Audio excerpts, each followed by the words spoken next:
ወደ ዛሬው ጥልቅ ዳሰሳችን እንኳን በደህና መጣችሁ።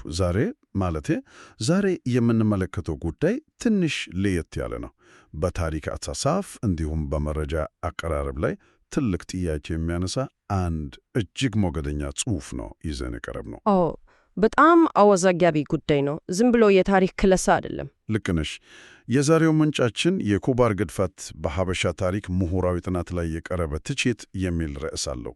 ይህ ጽሑፍ አንድን ታላቅ የታሪክ ማህደር ሆን ተብሎ በማዛባት ላይ የተሰማሩ አካላትን አጋልጣለሁ ብሎ የተነሳ ከባድ ክስ ነው። ነገሩ ምን መሰለ? የዚህ ዳሰሳችን ማጠንጠኛ የሆነውን ይሄው ምንጭ ቀጥታ ኢላማ ያደረገው habashahistory.com የተሰኘውን ድረገጽ ነው። ይሄ ድረገጽ በሰብስታክ መድረክ ላይ ነው የሚታተመው። ሰብስታክ ስንል ለማብራራት ያህል ሰብስታክ ማለት ማንኛውም ጸሐፊ የራሱን ጽሑፎች በቀጥታ ለአንባቢዎች የሚያደርስበት መድረክ ነው። ማለቴ እንደ ቀድሞው ጊዜ በዩኒቨርሲቲዎች ወይም በታሪክ ተቋማት ውስጥ እንደሚያልፉት ጥብቅ የሆኑ የምሁራን ግምገማዎች ወይም ፒር ሪቪው የሉም ማለት ነው። ማንም ሰው የፈለገውን መጻፍ ይችላል ማለት ነው። በትክክል። እና ይሄ ድረገጽ ላለፉት 2 ዓመታት የሐበሻን ታሪክ፣ ስልጣኔ እና ቁሳዊ ባህል በሚመለከት እጅግ በርካታ ጽሑፎችን ሲያወጣ ቆይቷል። ነገር ግን የዛሬው ምንጫችን የሚያነሳው ከባድ መከራከሪያ ይሄ ድረገጽ ይህን ሁሉ ታሪክ እየጻፈ አንድ እጅግ በጣም ግዙፍ የሆነ የታሪክ ምዕራፍን ሆን ብሎ ደብቋል የሚል ነው። እሺ፣ ወደዚህ ጥልቅ ጉዳይ ከመግባታችን በፊት ግን አንድ ነገር ግልጽ ማድረግ ተገቢ ይመስለኛል። የዚህ ዳሰሳ ዓላማ በማንኛውም ወገን መቆም አይደለም። እውነት ነው። እኛ ዳኛ አንሆንም። አዎ፣ የድረገጹ አዘጋጆች ትክክል ናቸው ወይም ደግሞ ይህንን ትችት ያቀረበው ምንጭ ትክክል ነው ብለን አንፈርድም። የእኛ ብቸኛ ተልእኮ በምንጩ ላይ የሰፈረውን ይህንን ያልተጠበቀ ትችት፣ ያነሳቸውን መከራከሪዎች እና ከጀርባው ያለውን የታሪክ አንድምታ በግልጽ ማብራራት ነው። ልክ ነህ። ይህንን ግልጽ ማድረጉ በጣም ይጠቅማል። ምክንያቱም የቀረበው ክስ ቀላል አይደለም እኮ። ጉዳዩን ከስረ መሰረቱ ለመረዳት በመጀመሪያ ይሄ ትችት የቀረበበት ድረገጽ ምን ያህል የሰፋና የጠለቀ ስራ ሲሰራ እንደነበር ማየቱ ወሳኝ ነው። ሽፋናቸውን ስናይ እውነትም አስገራሚ ነው። ምንጫችን ራሱ እንደሚገልጸው ይሄ ቡድን የሐበሻን ታሪክ በተመለከተ ሁሉንም ዘመናት የዳሰሰ ይመስላል።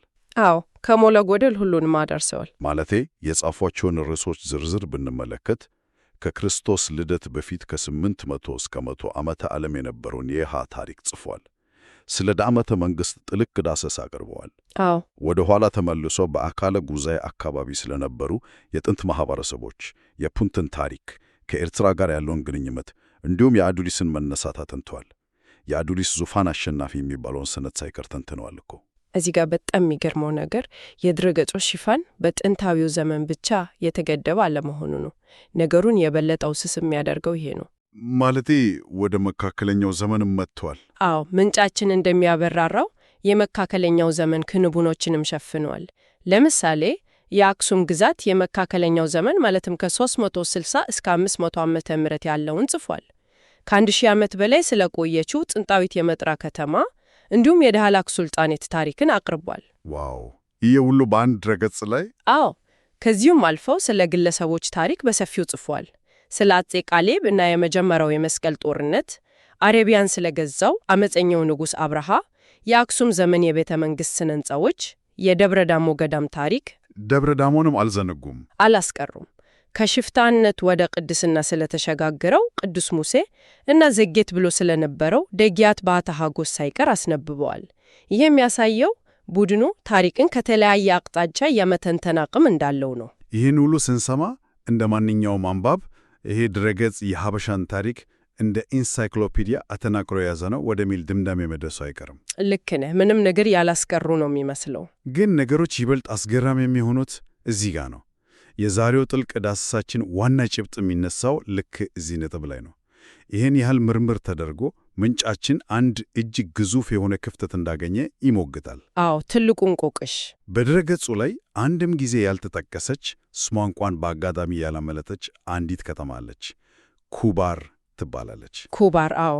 ምንጫችንን የሚያረጋግጠው በድረገጹ የፍለጋ ማሽን ላይ ኩባር የሚለውን ቃል ብንፈልግ ምንም አይነት ውጤት አናገኝም። ከተማዋ ከመዝገባቸው ውስጥ ሙሉ በሙሉ ተፍቃለች። ግን እዚህ ላይ አንድ ጥያቄ ማንሳት እንችላለን። ምናልባት ከተማዋ ብዙም ስለምትታወቅ ወይም በቂ ታሪካዊ መረጃ ስላልተገኘላት በአጋጣሚ የተረሳች ልትሆን አትችልም?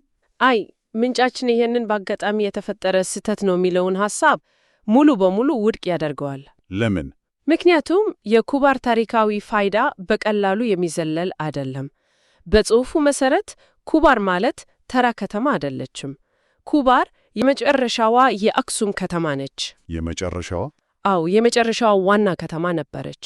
አንድን ስልጣኔ ስናጠና እንዴት እንደተነሳ፣ በምን ያህል ጥበብና ኃይል እንደቆመ ማጥናት እንዳለ ሁሉ እንዴት ወደ ማክተሚያው እንደደረሰ፣ ማዕከሉን እንዴት እንደቀየረ ማወቅ እጅግ ወሳኝ ነው። እውነት ነው። ማለቴ መጨረሻውን ካላወቅን ሙሉ ታሪኩን አናውቅም ማለት እኮ ነው። በትክክል።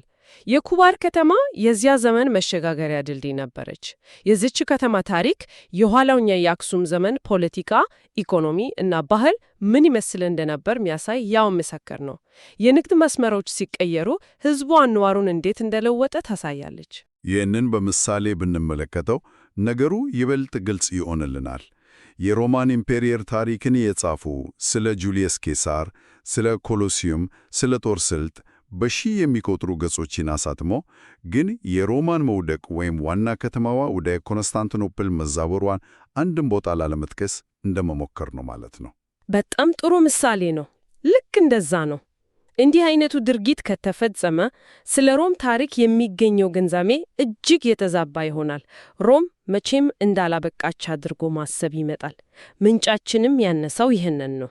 ማለቴ ስለ መጠራ ከተማ፣ ስለ ፑንት፣ ስለ ቤተ መንግሥት ስነ ሕንፃ ሚያቅ ቡድን የመጨረሻዋን ዋና ከተማ አያቅም ብሎ ማሰብ ይከብዳል። በፍጹም አይቻልም። በዚህም ምክንያት ነው የጽሑፉ አቅራቢ በድረ-ገጹ አዘጋጆች ላይ እጅግ ከባድ ፍርድ የሚሰነዝረው። የሐሰተኛ ምሁራን ስብስብ የሚለው ክስ አይደል? አዎ፣ ምንጩ ይህንን ቡድን የሐሰተኛ ምሁራን ስብስብ በማለት በግልጽ ይከሳቸዋል። እውነተኛ ምሁር መረጃን በተሟላ ሁኔታ አቅርቦ አንባቢው ራሱ እንዲመዝን ያደርጋል እንጂ ከሱ ትርክት ጋር የማይሄደውን የታሪክ ክፍል ሆን ብሎ አይደብቅም ይላል። ይህ ክስ እኮ ጉዳዩ ከመረጃ እጥረት ያለፈ መሆኑን ነው የሚያሳየው። በትክክል። የሐሰተኛ ምሁርነት ውንጀላው ቡድኑ ታሪክን የማስተማር ሳይሆን የተወሰነን የታሪክ ትርክት የመቅረጽ ፍላጎት አለው ከሚል የመነጨ ነው። ይህ የተደበቀ ዓላማ የምንጫችን ሐሳብ እጅግ በጣም ትኩረት የሚስብ ነው። እነዚህ ግለሰቦች ታላቋን የኩባር ከተማን በመደበቅ አንባቢውን ከእውነተኛ እውቀት ሆን ብለው እያራቁ ነው ሲል ይከሳ። ግን ይህ የተደበቀ ዓላማ በዝርዝር ሲታይ ምን ማለት ነው? ምንጫችን ይሄንን ነጥብ በጥልቀት ይመረምረዋል። ለምንድን ነው የመጨረሻውን ዋና ከተማ ከታሪክ ገጽ ላይ ማጥፋት የፈለጉት? ነገሩ ምን መሰለህ፣ ኩባርንና የኋለኛውን የአክሱም ዘመን መደበቅ ማለት ስልጣኔው ያሳለፈውን የሽግግር የውድቀት ወይም የለውጥ ጊዜያት መደበቅ ማለት ነው። ማለቴ ያንን የለውጥ ጊዜ ማሳየት አልፈለጉም። አዎ፣ ይሄን የሚያደርጉት አንባቢው የአክሱም ስልጣኔ ያለምንም እንከንና መቆራረጥ እንደቀጠለ እንዲረዳው ለማድረግ ነው ብሎ ያምናል። የታሪክን የተወሰነ ክፍል ቆርጦ ማውጣት የታሪክን ቀጣይነት ያዛባል፣ የዘመኑን ማህበረሰብ የባህል ሽግግሩን ይደብቃል። ልክ ነህ። ኩባርን በማጥፋት እነዚህ ሐሰተኛ ምሁራን የተባኑት የሕዝቡና የታሪክን ተፈጥሯዊ ፍሰት በራሳቸው ፍላጎት ልክ እየሰፉት ነው የሚል መከራከሪያ ነው የቀረበው። ታሪክ ሁልጊዜም ያምርና በድል የተሞላ አይደለም። የሽግግርና የለውጥ ጊዜያት የራሳቸው የሆነ እውነት አላቸው። ያንን እውነት መደበቅ አዲስና ያልነበረ ታሪክ ከመፍጠር ጋር እኩል ነው። እዚህ ላይ ምንጩ ሌላ የሚያነሳው አስገራሚ ስልጣን አለ። የቱ? የማዘናጊያው። ማለቴ እነዚህ አዘጋጆች ኩባርን እንደደበቁ አንባቢውን እንዳይነቃባቸውና ጥያቄ እንዳያነሳ ምን ያደርጋሉ? በምትኩ ትኩረትን ለመስረቅ በጥድፊያና በፍጥነት በተዘጋጁ ጥቂት ጽሑፎች የድረገጹን ገጽ ይሞላሉ ይላል። ይሄ እጅግ በጣም አደገኛ ስልተን ነው። ቅድም የዘረዘርናቸው እነዛ 15 የሚያሉ ርዕሶች በሙሉ ምንም እንኳን ማራኪ ቢመስኑም ዋናውን ክፍተት ለመሸፈን የተጠቀሙበት የማዘናጊያ ስልጣን ነው ብሎ ነው ምንጩ የሚያምነው። በብዙ መረጃ አንባቢን በማጥለቅለቅ ትልቁና መሰረታዊው የታሪክ አካል እንደጎደለ እንዳይስተዋል የማድረግ ጥበብ ነው። እውነተኛውን ዕውቀት መደበቅ፣ ከዛም ያንን ክፍተት ለማከካስ በጥድፊያ በተቀነባበሩ መረጃዎች መተካት የማመዛዘን አቅምን ያደክማል። ታዲያ ምንጫችን እንዲህ ያሉ የሐሰት ምሁራን ሥራዎች ለምን መጋለጥ አለባቸው ብሎ አጥብቆ ይሟገታል። ማለቴ ለምን ይህን ያህል ገፋበት? ምክንያቱም የኩባር ከተማ ጉዳይ የአንዲት ከተማ ስም የመጥፋት ጉዳይ ብቻ አይደለም። የሕዝብ ማንነት፣ ባህል እና የታሪክ ትውስታ ጉዳይ ነው። የታሪክ ትውስታ? አዎ። የኋላኛው የአክሱም ዘመን እና የኩባር ታሪክ ሕዝቡ ከገጠመው ፖለቲካዊና ኢኮኖሚያዊ ለውጥ ጋር እንዴት ራሱን እንዳላመደ፣ ስልጣኔው ቅርሱን ቀይሮ እንዴት እንደቀጠለ የሚያሳይበት እጅግ ጠቃሚ የታሪክ ምዕራፍ ነው። ይህንን መደበቅ ማለት የዚያን ትውልድ ድምፅ ማጥፋት ነው። በትክክል ድምፃቸውን ማጥፋት እና ታሪካዊ ቀጣይነትን መበጠስ ነው። በእውነት የትችት ታሪክን በምንመለከትበት መንገድ ላይ ትልቅ ንቃተ ህሊናን የሚፈጥረው። እስቲ የዛሬውን የጥልቅ ዳሰሳ ነጥቦቻችንን ሰብስበን ስናያቸው፣ በአንድ በኩል ከክርስቶስ ልደት በፊት ከ800 ዓመት ዓለም ጀምሮ የኢሃን የደአመታን አዱሊስን እንዲሁም የቤተ መንግሥት ስነ ሕንፃዎችን በሰፊው የዳሰሰ በሰብስታክ ላይ የሚታተም ድረገጽ አለ። ሰፊ መረጃ ያለው መድረክ። አዎ። በሌላ በኩል ደግሞ የሁሉ የተደረገው አንድን ግዙፍ የታሪክ ምዕራፍ ማለትም የመጨረሻዋን ዋና ከተማ ኩባር ሆኖ በመደበቅ አንባቢን በሌሎች መረጃዎች አጥለቅልቆ ለማዘናጋት ነው የሚል እጅግ ሞገደኛ ትችት ተመልክተናል። የተዛባ የታሪክ ትርክትን ለመፍጠር ያለመ የሐሰተኛ ምሁራን ሥራ ነው የሚል ክስ ነው። የዛሬው ዝግጅታችን ማለቴ ይሄ ዳሰሳ በዲጂታሉ ዘመን መረጃን እንዴት መመዘን እንዳለብን ትልቅ ትምህርት የሚሰጥ ነው። ዛሬ ላይ እኮ ማንኛውም ሰው የራሱን መድረክ ፈጥሮ ያለ ምንም ምሁራዊ ማጣሪያ የፈለገውን ትርክት በሚሊዮኖች ለሚቆጠሩ ሰዎች ማድረስ ይችላል። እውነት ነው። ሰብስታክን ቅድም እንዳነሳ ነው ማለት ነው። አዎ። እንዲህ ባለ ጊዜ የሂሳብ አስተሳሰብ አስፈላጊነት ከምንጊዜውም በላይ የጎላ ነው። አንድን የታሪክ ጽሑፍ ስናነብ መደነቅ ያለብን በቀረበው መረጃ ብዛት ብቻ መሆን የለበትም። ከበስተጀርባው ያለውንም ማየት አለብን። ልክ ነህ። ከቀረበልን መረጃ ባሻገር ቆመን እዚህ ውስጥ ምን ተደብቆ ይሆን ብለን መጠየቅ መቻል አለብን። በዚህ ሰፊ ዝርዝር ውስጥ ያልተካተተው ያልተነገረው ምንድን ነው? ያ ያልተጻፉ ጉዳይ ስለምን ሊታለፍ ቻለ? ትክክለኛ ጥያቄዎች ናቸው። ምንጫችን ሊያስተላልፍ የሞከረው ዋናው መልእክትም ይሄው ነው። አንዳንድ ጊዜ ከተጻፈው ታሪክ ይልቅ ሆን ተብሎ የተደበቀውና የተተወው ታሪክ ስለ ጸሐፊዎቹ እውነተኛ ዓላማ እና ስለ ጉዳዩ እውነታ የበለጠ ይነግረናል። ይሄ እጅግ በጣም ወሳኝ የሆነ ማጠቃላይ ነው።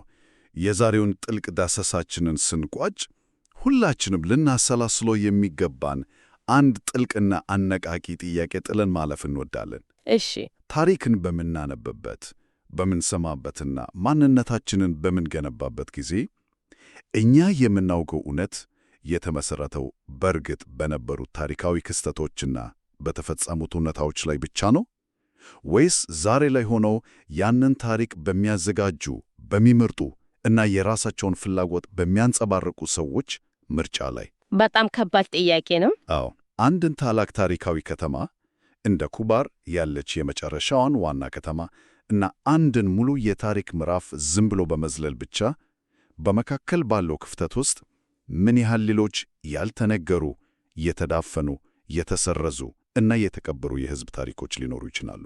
ይህንን መሠረታዊ ጥያቄ እያሰላሰላችሁ እንድትቆዩ እያደረግን የዛሬውን ጥልቅ ዳሰሳችንን በዚያ እናበቃለን። መልካም ጊዜ።